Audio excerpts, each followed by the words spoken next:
tea party. I'm here with King Merritt, and he is running for Constable of Precinct 4 in East County. And with me is Larry Rogers, Bob Bagley, Dale Fessenden, and David Smith. And King, as we talked about before, if you'd like to get us started, please take up to 5 minutes in your opening, and thank you again for coming in. Right, and I'd like to thank all of you all for inviting me over here to present my platform. My platform is very simple. It's customer service. I think that with a good customer service program, we can be effective and we can relate well with the community.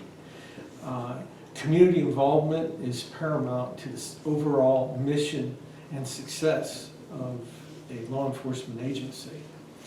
With my background, I've got about 25 years of law enforcement experience. I've been a chief of police in Gregory, Texas, and also Clint, Texas.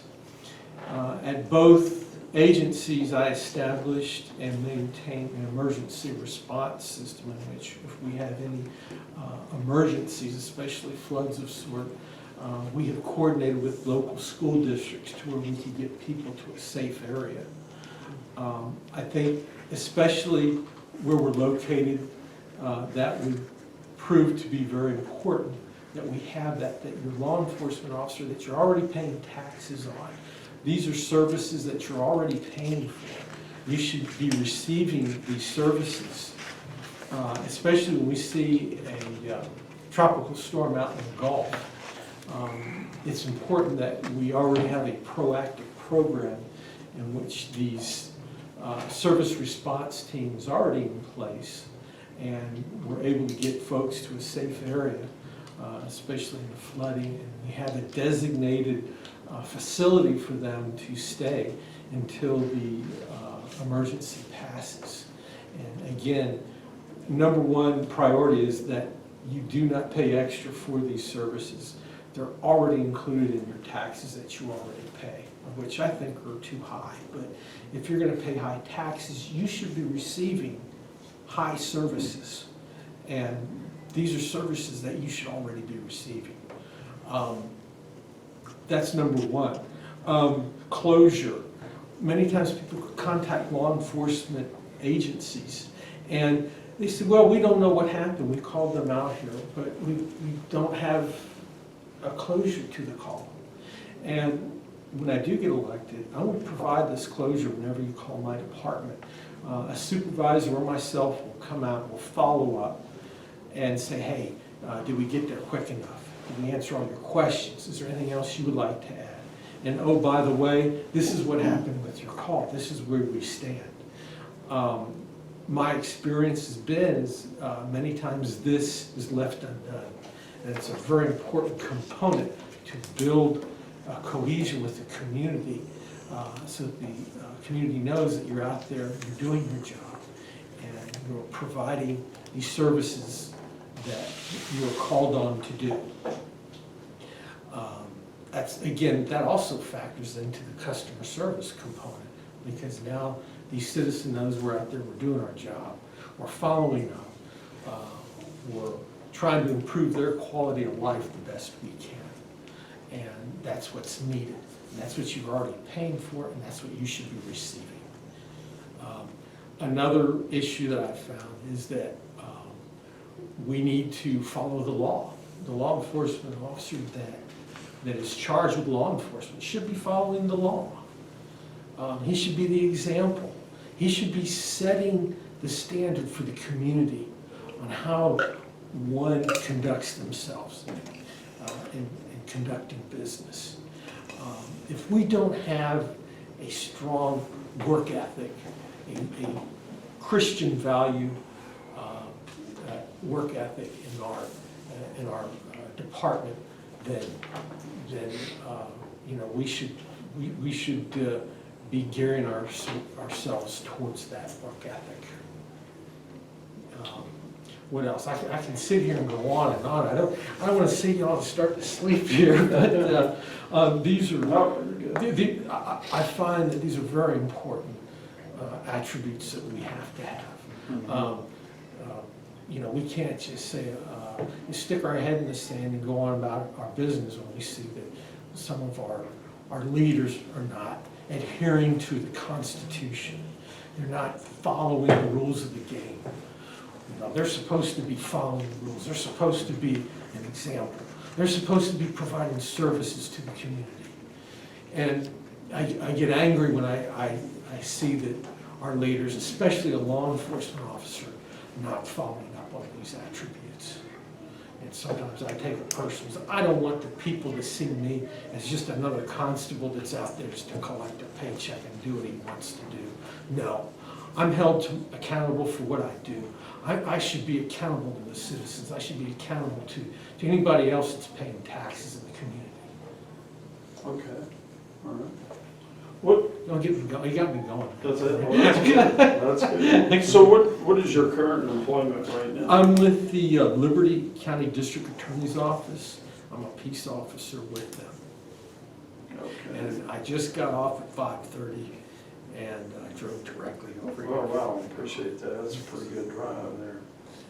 It was, especially when my GPS wants to take me through all the toll roads and not the quickest route.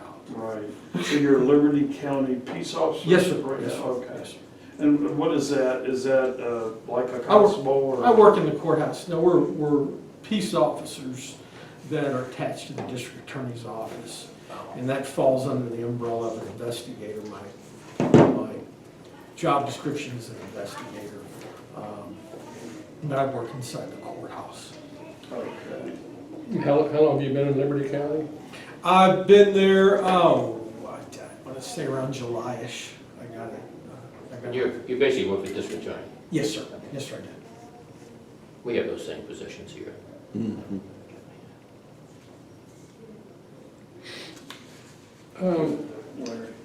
So, before you came to Liberty County, where were you and what did you do? I was at Palacios Police Department. I worked there for a few years. My family moved out here to Houston. That's what prompted me to move out here, be closer. I've got an elderly parent. I'm trying to keep a close eye on, which also goes into my platform. I also have an Are You OK program for the seniors. And that's another thing I like to incorporate when I do begin this. So you, where do you live now? I'm currently, I live off Evergreen, 24407 Evergreen. I was off 242 until I got flooded out, which prompted me to have a program for the, comprehensive flood. Some of this is by experience, by the way, I might add. And the geographical area that Precinct 4 constables is He's in that area. what area? Precinct 4 covers Splendora, points north, almost up until the Cleveland area, where like the 105, and it goes points west to a certain extent. 41, Precinct 41, and 12 and 83 are pretty much the dividing lines.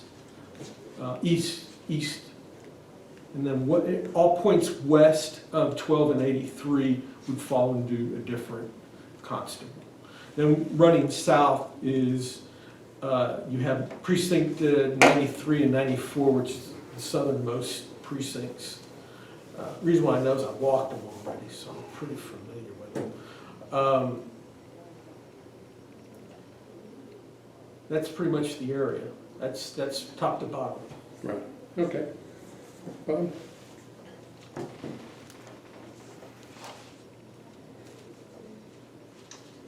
I'm gonna pass. Okay, I'm not familiar, you mentioned, if I remember correctly, Clint, Texas and Gregory, Texas? Yes, sir. So Okay. how long were you the police chief there, and what's the general, I'm not familiar with the cities. Are they cities of 1,000 or 10,000 or 100,000 or what? They're small cities, they're small towns. They're basically suburbs of larger cities. Clint was a suburb of El Paso, Okay. where we work with very large departments. We work in, we coordinate with the 911 district. I don't know if y'all are familiar with the 911 district out there, but we coordinate with them to formulate our emergency response. Of course, you're not going to have flooding out there. You'll have a flash flood. Different kind of flooding. Yes, they call those flash floods, and those aren't fun to be in. I was thinking more of human floods. Well, yeah, that would be it. Okay, and then Gregory? Gregory, right, that's a suburb of Corpus, that's where I got my master's degree. I worked there as chief as I worked my way through all my schooling. When I was working on my master's degree, I was working as a chief at the same time. Okay. I didn't have any outstanding school loans. Whenever I went to school, I had a job and I worked my way through it. Okay, so, so you're pretty recent to the Montgomery County area. Yes, sir. I've learned quite a bit walking and meeting the people. I've learned more about what's going on. In fact, I've formulated a plan in which when I do get elected, there's going to be certain priorities I'm going to have. In addition to what I told you, there's traffic issues that are going on. There's traffic jams on 2090. There's traffic jams on 1485. These are areas that cause many of the residents frustration because of the extended amount of time that they have to go through to get to their destination. Okay. The short-term solution is traffic control, and I pretty much tell everybody the same thing that I'm telling you. Short-term solution is the traffic control. Long-term solution is getting TxDOT out there and getting ready to formulate a long-term plan, such as traffic lights, etc. We have the 99 beam coming in over there, and you know, long story short, that's growing pains, but we've got to formulate a way for these people to go around that traffic, or get around that the traffic that's coming in. Reason being, I see it every morning. I'll follow up on that right now, David, sir. You've been an officer for a long time, you've taught at the community college, so you know the constable's office was formed constitutionally to, you know, to serve the courts. Right. So, you know, now it's expanded to top rank. Right. So what are your thoughts about that? Why we have this duplicate of service from Duplicate of the service. sheriff to the constable Right. office? From what I understand right now, in Montgomery County, there are personnel shortages with the sheriff's department. And what's happening, like Houston, the constables are helping the sheriff's department cover the calls, cover what needs to be done in the law enforcement arena. You know, we can sit back and say, okay, yeah, we can look at the code, Texas Code of Criminal Procedure. CCP says that the sheriff is the primary conservator of the peace. All right. You know, that's by statute, that's his obligation. Who suffers if he doesn't do his job? Who suffers? The people. The people suffer. You're already paying taxes for a constable. You're already paying taxes for a sheriff. If the sheriff doesn't want to do his job, that's his business. But in the end, the people suffer. And my obligations are to the people and to help them. I will help them before I will help the sheriff. So how big is the constable's office, the structure of the constable's office? The Precinct 4 has, from what I understand, 38 deputies plus a staff, unknown staff. I don't know the exact number. But once I do get in, first thing I'm going to do is have an audit to find out what we have, who's doing what. And my biggest concern in that audit is, are we following the law? Are the grants going where they're supposed to be?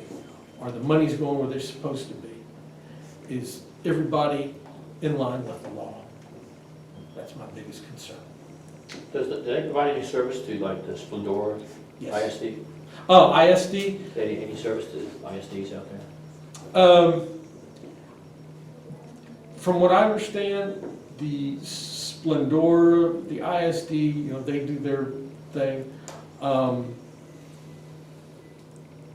I'm sure at some point they may or they might, like any other small jurisdiction, like Wood Branch, like Patton Village, like some of these other smaller jurisdictions in that area. You know, since I've been walking that area, I tell everybody, I said, look, you're paying these taxes already. They're already being paid. You might as well get your services. If some of these departments aren't doing what they ought to be doing, they're dropping the ball, they're afraid to go to shots fired.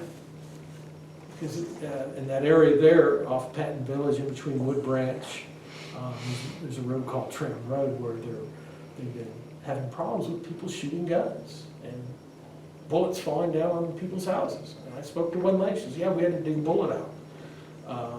And I said, well, what happened? He said, well, we don't know. We don't know what happened. Nothing. I get that. And that's just not an isolated incident. That's multiple people that I've spoken with. I said, look, if you get that, pick up the phone. If no one wants to come out, by God, we'll come out here and we'll take care of it. You know, I'm very pro Second Amendment. However, when bullets start falling down on people's houses, they need to take their guns and go a little further out and then go shooting. You know, but not where you're harming kids and going through a child's room, digging through a child's dresser drawer. Okay. So under general questions here, the second question was, please describe what you believe are the most significant issues in this race and why and what you'll do to address them. You kind of touched on this a little bit. You had also touched on following the law, and that's one of the first things you do when you go in. But in that, you mentioned the Office of Constable must observe and uphold the law. The current constable has been sanctioned by TCO for falsifying a public record. Can you tell us what happened there? Through what I've gathered so far, back in June or July, I did an open records request. That's on my website. Your current constable has been investigated by TCO. In all my law enforcement career, I've never been investigated by a state agency for falsifying a government record. And I also, I'm glad you asked that. I also tell people, I said, look, your constable has been investigated. He's facing 6 months sanctions. When I try to get an open records request, I get a long drawn out dialogue from the state saying it's still under investigation, long story short. And I tell people, if you ever have the constable involved in any case in which he's apprehended an offender for that crime, or any crime whatsoever, and you go to court, let's say you go to court, that's fine, he catches him, that's great job there, Mr. Constable. You know what a defense attorney's going to do? I don't care if a most basic attorney say, you know what? Did you file a complaint against my client? Yes. I move this case be dismissed because it's already been shown that he's falsified a government record. You think he'll falsify a government record against my client? Yes. Case dismissed. Oh, also check if you go in there where he had a little drug raid and the lady turned around and sued him. She won. I wonder why. He probably had an attorney and said, guess what? You file a complaint against them? Where's your credibility? When you have someone who has no credibility, all his cases, from a traffic ticket all the way to a murder investigation, they're gonna be in jeopardy. And any attorney that's worth 10 cents will say, you know what? We move this case be dismissed. Now, where's the good old boy structure now? When you yourself have become victimized and that crook run walks because your constable couldn't be honest. Okay, Larry? What about the budget? Do you have any idea, have you looked into the budget? Right, no, I haven't. I have not looked at the budget. My experience with the budget has been, you keep within that budget, you don't go out. Because, you know, if you can't stay inside a budget, then you have no business running an agency. It's simple. It's simple math. No matter how much money you make.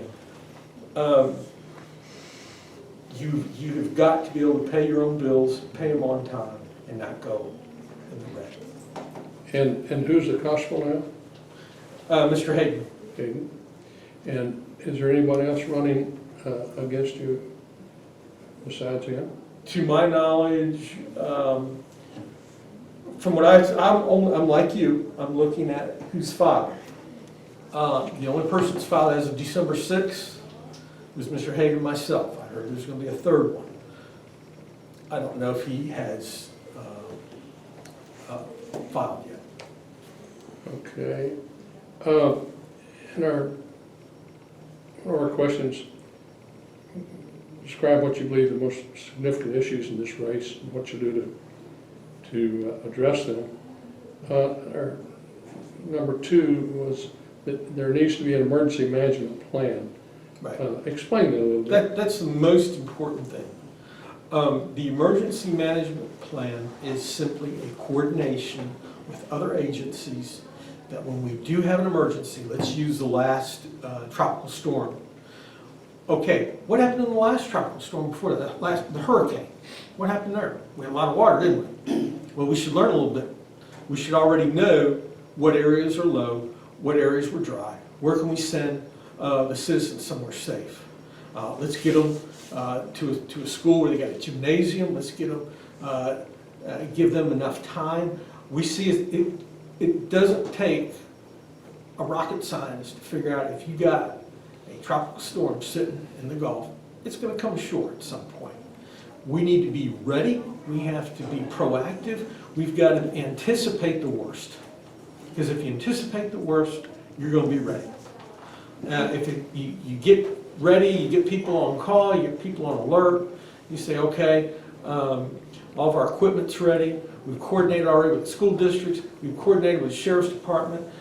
We have little maps showing where people to go, how to go, where to go, how to get there, which roads to avoid. Do we not have that in Montgomery County now? It certainly didn't happen last time. I can be a testament to that. None of that. Were you living in Right Precinct there, 4 area? yes. Yes. I lost a truck. Okay. All right. We didn't have an emergency management plan, and nobody wanted to take responsibility. Somebody needs to take responsibility.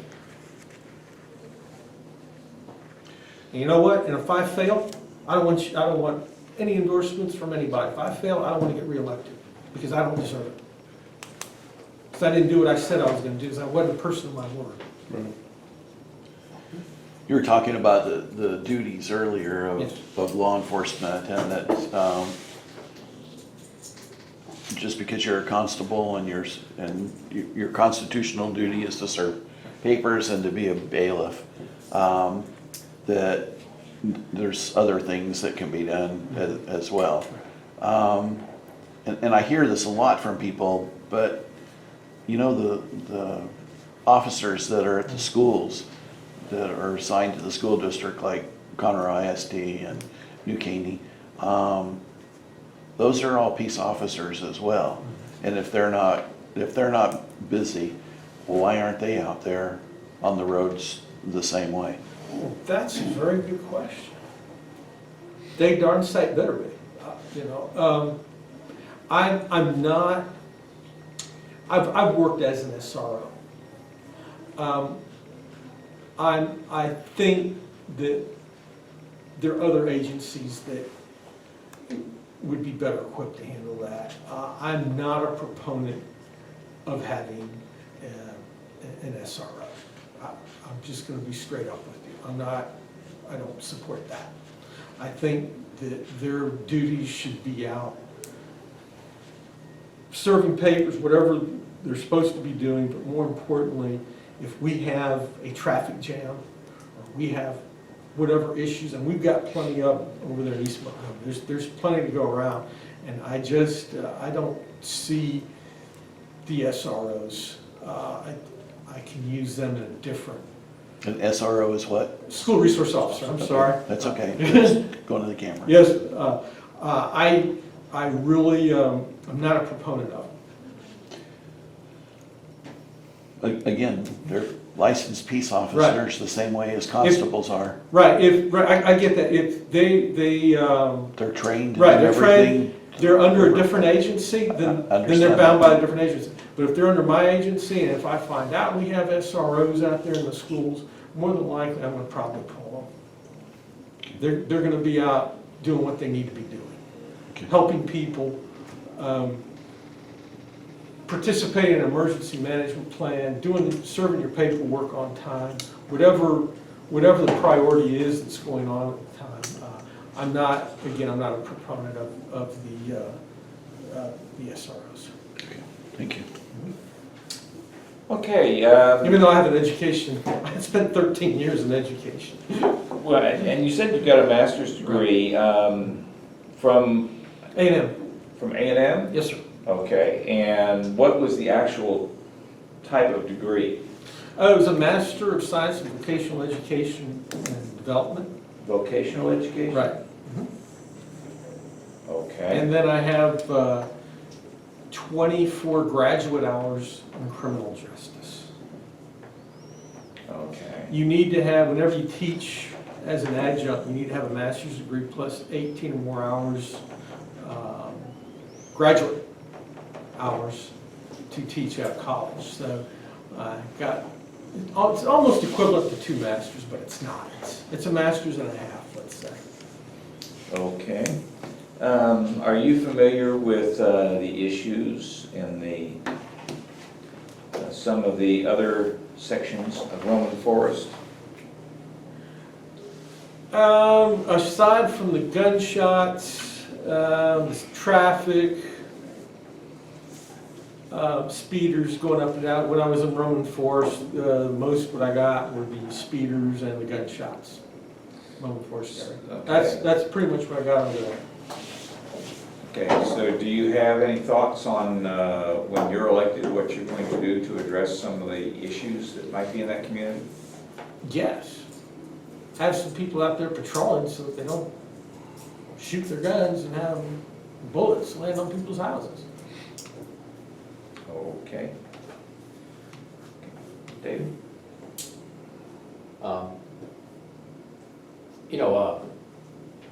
The video cameras. Yes, So what are your thoughts about? the best things in the world. Well, what about the additional cost of, maintaining all that cloud-based? Many times Video. through court, through the court security, many times that's how we got our cameras, through the court security fund. Many times those are already, you can get those through that fund. Or if you really have to go the long route, you can make sure you have a budget. But I think the cameras are the most important. I have one of my own that if I go and I'm working off duty, I take a camera with me. Because I do it for my own protection. If I see something gonna happen, I turn that on.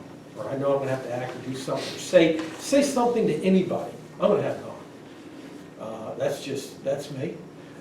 I believe in them, and I think they should be rolling all the time. That's just my take on it, because the camera's gotten me out. There's some bad people out there like to say things that are not true. And when you put that camera down in front of them, they just tend to say, okay, well, never mind. No, let's look at it. I'm a big proponent. I think we should have those things on all the time. So, the district attorney here, Britt Liggett, has talked about the big increase of felony filings the last 4 or 5 years, up 50–60%. You work in Liberty, you know, East County's kind of rural, just like Liberty Correct. is. Correct. Are you guys seeing a And- big increase of in felonies out there? And if so, how would you want to address that? Well, you know, every area is different. We can talk FBI statistics, we can talk, you know, that's where you have your intelligence picks up, your intelligence officer has, you know, we look, it's very easy, you just simply have your own map and you pinpoint what's going on where. And by the time you look at that map, you say, you know what, we got a pattern here. We have this, we need to, and you adjust your patrol tactics to what's happening at this particular, you know, so that felony here, a robbery here, or we're seeing a lot of property crimes in one area and not another. Of course, you're gonna reallocate your patrol to saturate the area in which you're having the violent felonies. It's very basic patrol tactics. Again, we're not talking rocket science. You're also going to be, and that's another, I'm glad you brought that up. The officers are going to need to be in contact with the people. Which means they're going to get out, they're going to meet the people. What I've been doing for the past 6 months. I want them to get out and meet the people and say, okay, you're going to know your area. You're going to know your people. You're going to know Mr. X or down the street. And you're going to say hi to them, and if you're out there on patrol, you're going to meet these people, and you're going to learn, you know, what belongs where, so that in case of emergency, hey, you know, that vehicle doesn't belong at Mr. X's house. You know, do we have a neighborhood watch, you know, implemented? Do we have these other programs in the community that get the citizens involved in what's going on in the area? And a lot of the areas that I've been walking, there's, oh yeah, well, Mr. So-and-so lives over there. I said, you know, that's great. I said, you guys know it? Yeah, oh, and there's someone down the way, yeah, well, they know her business, and let's go. So if we have somebody that's parked like you were, because I parked, and so we already knew that you were here. I said, that's great. I said, that's the best thing, that's the best crime prevention we can have. It's getting the people involved and getting them to know everybody else's business. That's the best thing we can do. Yeah, always. So, under the second question, under customer service, which you said customer service is the most important Yes. part of your platform, the public needs to be informed of outcomes of complaints, which you Correct. address. So where do complaints go now? Is it a black hole of sorts? Is it, Yeah. can't one look up that info on the county website? Oh. Where to go? No. What we're gonna do is, through dispatch will send an officer to a call. Dispatch sends Constable Precinct 4 to Section A, let's say. So Constable goes to Section A, he goes, he comes back. Let's say he may or may not have produced a report. Right? Whether or not he produces a report is irrelevant.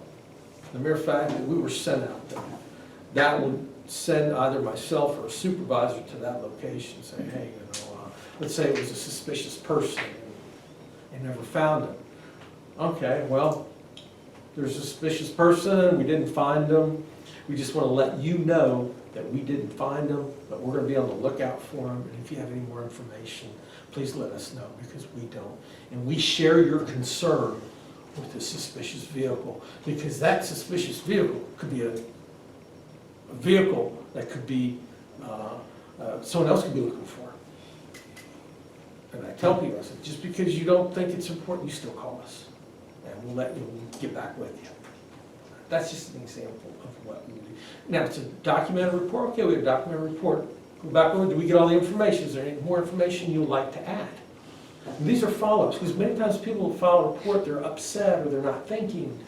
And come to find out, there's more information that would be beneficial to the case. So that's another reason why you follow up. You want to make sure that that's completely covered, the investigation's completely correct. Did the officer get all the prints? Did we miss anything? Did he take prints? If he didn't take prints, let's take them now. That sort of thing. And we have to look at ourselves. Was the officer courteous? Sometimes on a camera, he can give facial gestures that are not appropriate. And we want to make sure that we follow up and we do what's right. Of the 38 deputies, how many do mainly the civil service serving? That's a good question. When I get over there, I'll find out. I don't know. I don't know the answer to that question. Okay. That's one of the main questions I'm going to find out. So what are we doing as far as evictions? What are we doing for civil process? What are we doing? What's it looking like? Are we running behind? Are we doing what's right? Are we within? Because you see, whenever you perform civil service, say you do an eviction, well, you can't do an eviction at night. You can't violate somebody's civil rights. So are we doing that? Are we currently doing that? You see, these are things that must be looked into. Hey, so if we're evicting people at night, that's going to stop because that's illegal. So that's something I've got to, when I get in there, I'm going to have to look at and make sure, again, we're following the law. We're going to make sure that we're on time with what we have to do because our primary duties are to perform civil functions, civil court, things of that sort, and make sure that these are handled on time and that the court's operating at full capacity. And we're not clogging them up. We're not holding them up. There's nothing holding up on our end. Okay, one other quick one. One of our questions was, how would your election affect you financially? And you really didn't answer that. You said a candidate should not run for office if he cannot afford it. I'm working right now. I'm paying for it myself. And I'll do you one better, okay? I'm not accepting any campaign monies from anybody. I don't care what organization they represent. I don't want any money. I do not expect to have any money. The only endorsement I want are from the people. And if you can't afford to run your own campaign, then you got no business running. Right. So will this be a step up financially or a step down? To my current socioeconomic status? Yes, it would be a bit of a step up from my socioeconomic status, yes. Okay. Bob?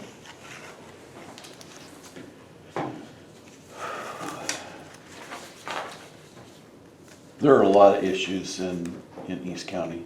I live there.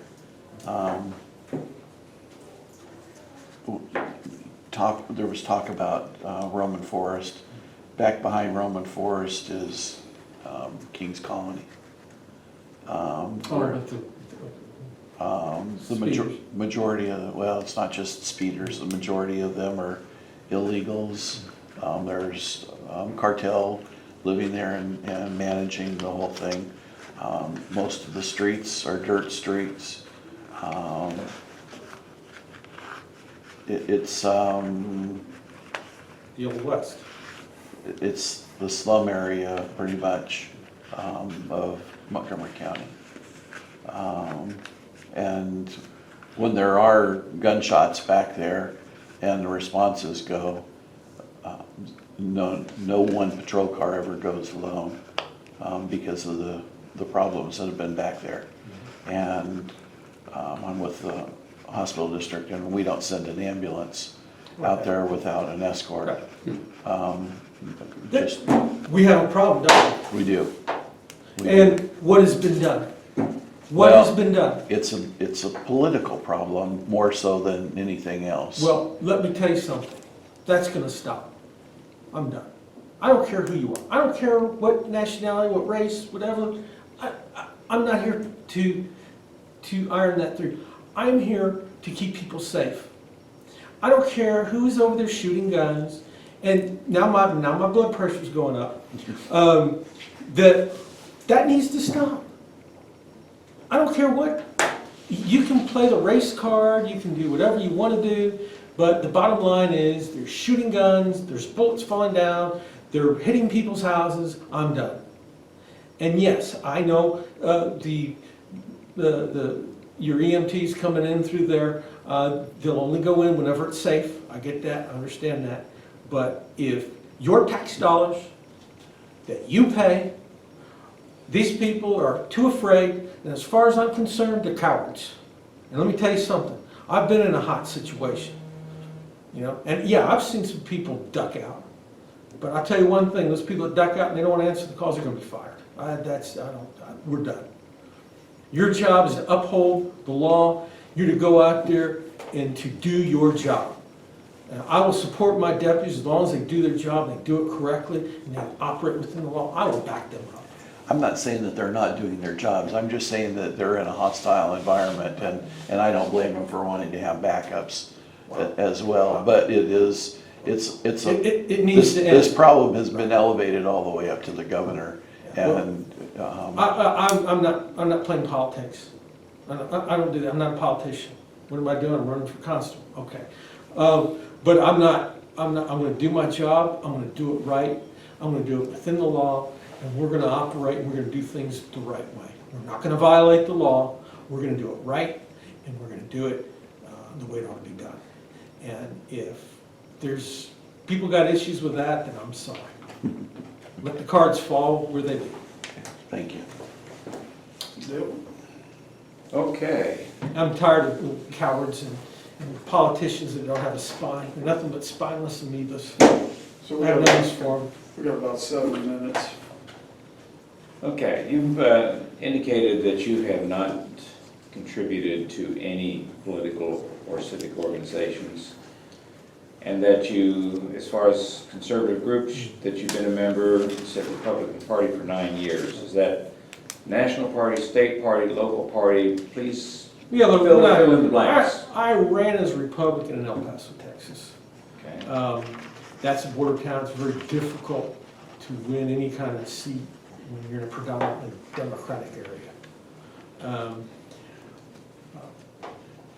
I almost won in 2012. I actually won the early voting, but the straight ticket Democrat voters came out and I got decimated. Rose from the dead too, I'm sure. I'm sure there were some people that were born in the 18th century out there. I don't know. But, yeah, have I contributed? No, I haven't been here long enough really to be contributing to anybody. Well, the question wasn't necessarily Montgomery County. Yeah. I mean, it could have been I kind of- anywhere in Texas, and you've been in Texas for Right. quite a while. Quite a while, right. No, not to my recollection, I really haven't. Contributed to your own campaign. That is the right answer. I've contributed definitely to my own campaign. Okay, also, and trying to get back there right now. Your website says something about dealing with existing crack houses. Right. So have you got a list of locations that you already are compiling, or is this more of a generic, broad type of policy statement? It's a generic policy statement, but I have, funny you should say that, and it was, I believe, in the Roman. There were several people that voiced concerns about crack houses in their neighborhood and nothing's being done. They would tell the current constable he wouldn't do anything. I give them, like everybody else, I give them my card. I say, I want you to give me a call. When I get in, I want you to tell me specifically where these places are. I know you want to have this anonymity about you, which, I understand. But any complaint of crack houses that I get, I'm going to take very seriously. And I'm going, and if I find out that the crack houses that are operating there, well, then we'll just employ the appropriate tactics to shut them down. Isn't that more of a job for the sheriff's department? Yes, it is. Okay, David? Evidently, the sheriff's department's not doing anything because, again, somebody's got to take the bull by the horns and do something. And we just can't pass it off to somebody else. You know, how would you like to be the victim? How would you like to be living next to that crack house? Don't you think that's affecting your quality of life? Call up the sheriff, oh yeah, we'll get around to it. Never happens. No. I believe when I give somebody my word, it's better in contract. If I don't fulfill what I tell you I'm going to do, don't elect me. My mom and dad raised me. You have our name. By golly, you hold up to it. And if you don't follow through with your word, then you're not worthy of our name.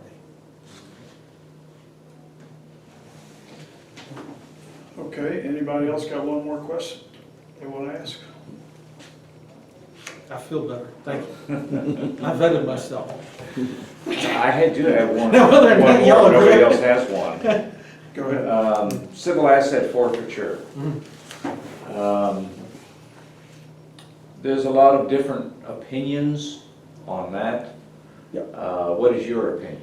Okay, on asset forfeiture. Generally, I can get into the mechanics on how it works and what we do. Civil asset, are you referring to somebody who doesn't pay their taxes and then it gets forfeited? Are you referring to that, or are you referring Usually it's more related to criminal activity. Okay, that's what I'm... Or suspected criminal activity. Yeah, I've been involved in asset forfeiture.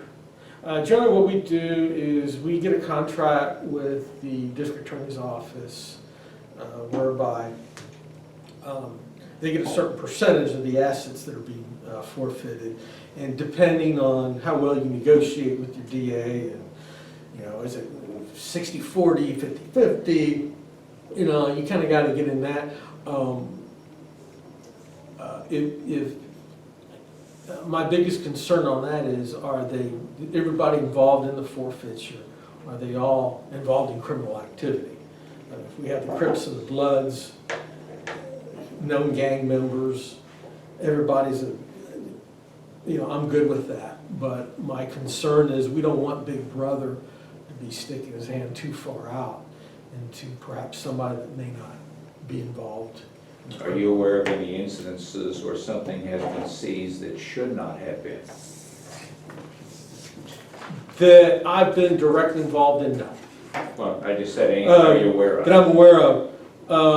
Well, you get online and you look at what my opponent had done, that would cause a concern.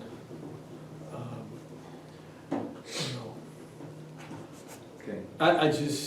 I don't want to talk about him. My blood pressure's high enough right now.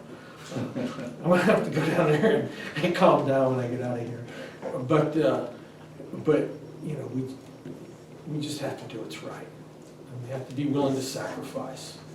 And we have to be willing to go an extra mile. Will I get probably flogged for wanting to go out there and roam the forest? Yeah. But you know what? At the end of the day, I can go home and I can sleep. And I know that what I've done was right. And what I've done improved somebody's quality of life and made their life that much nicer. If I can go home at the end of the night knowing that, then be it as it may, we'll let the cards fall. Okay. All righty. Well, we go ahead and wrap it up now. You have up to 5 minutes to do your closing, and then we'll finish up here. Just as a footnote, I do not accept any kind of campaign monies. Don't want them. I've told everybody. I had some people offer me money. I said, no, I can't take them. Because when we start taking money as a politician, we're going to set preferences. I think it's important, whoever you elect, whatever your representative is, that they not be involved in taking monies. That's an open window for improprieties. I know when I do go in, I don't care if it's the poorest neighborhood in East Montgomery, I'm gonna target that area. As opposed to, oh, here's a association, we want to give you some money. We happen to be the apartment association. Well, we know where that goes. I don't want any monies from any particular groups. I think we have to be fair, we have to treat everybody equally, and we have to be willing to go the extra mile. That's I don't care what politician you have. They should be willing to do that. If they're not, if they're in it for their own glory, their own self-gratification, I say don't support them. You know, they're not worth supporting. You know, I'm just disgruntled. I'm a disgruntled citizen. I'm a professional. I'm a law enforcement professional. I want to project that image. I want to have my deputies to do the same. I want them just as professional. I want them to do their job. I want them to be courteous. I want arrogant people. I want humility and kindness in my department. So, I'm sorry. Okay, all right. Thank you very much for coming in, I appreciate it. I feel better.